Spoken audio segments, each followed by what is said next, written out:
السلام عليكم ورحمة الله وبركاته. أهلا بالأشقاء في السودان. فيديو متجدد مع حضراتكم، متابعة مستمرة لمنتخب الشباب صقور الجديان في مواجهة تنزانيا والخسارة بهدف مقابل لا شيء. موعد المباراة القادمة الحاسمة ضد منتخب كينيا، موقف المجموعة الأولى وكيف يتأهل المنتخب السوداني إلى دور نصف النهائي، والطريق نحو التأهل إلى كأس الأمم الإفريقية 2025 واللي بنسبة كبيرة جدا مصر هتنظمها الصيف القادم بإذن الله تعالى. في البداية فضلا يا شباب لايك للفيديو، منتظر تعقيبك في قسم التعليقات. بالنسبة لمنطقة سيكافا، تصفيات شرق ووسط قارة أفريقيا المؤهلة إلى كأس الأمم الإفريقية، يشارك فيها 9 منتخبات تم توزيعهم إلى مجموعتين. المجموعة الأولى نخص فيها هنا المنتخب السوداني، جاءت من 5 منتخبات. تنزانيا مستضيف البطولة جاء أيضا في هذه المجموعة، فمباراة كانت قوية جدا من منتخب تنزانيا مستضيف البطولة. كان دخل هذه المواجهة بحظ واحد فقط، لازم يكسب، لأن لو خسر هيكون خارج المجموعة،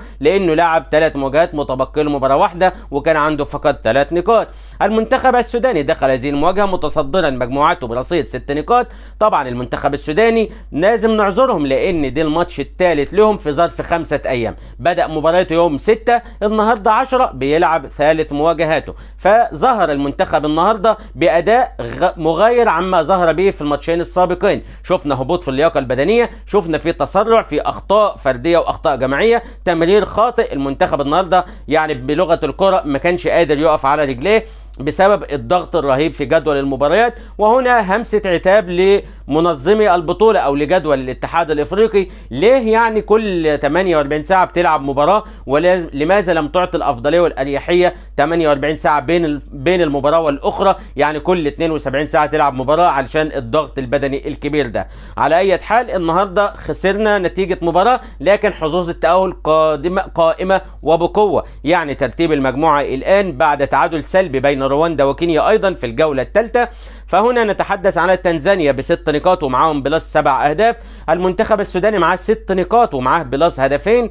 كينيا ب4 نقاط وبلس هدف، ورواندا بنقطة وسالب هدف. جيبوتي 0 نقاط وسالب 9 أهداف. جيبوتي خلاص غادرت التصفيات، لسه لها مباراة لكن بالنسبة كبيرة خلاص انتهت حظوظها في التأهل. هنا منافسة ثلاثية ورواندا من بعيد، لأن نخلي بالنا رواندا لو كسبت الماتشين هتوصل للنقطة 7 وهيكون لها فرصة تتواجد، لكن الأمل ضعيف لرواندا.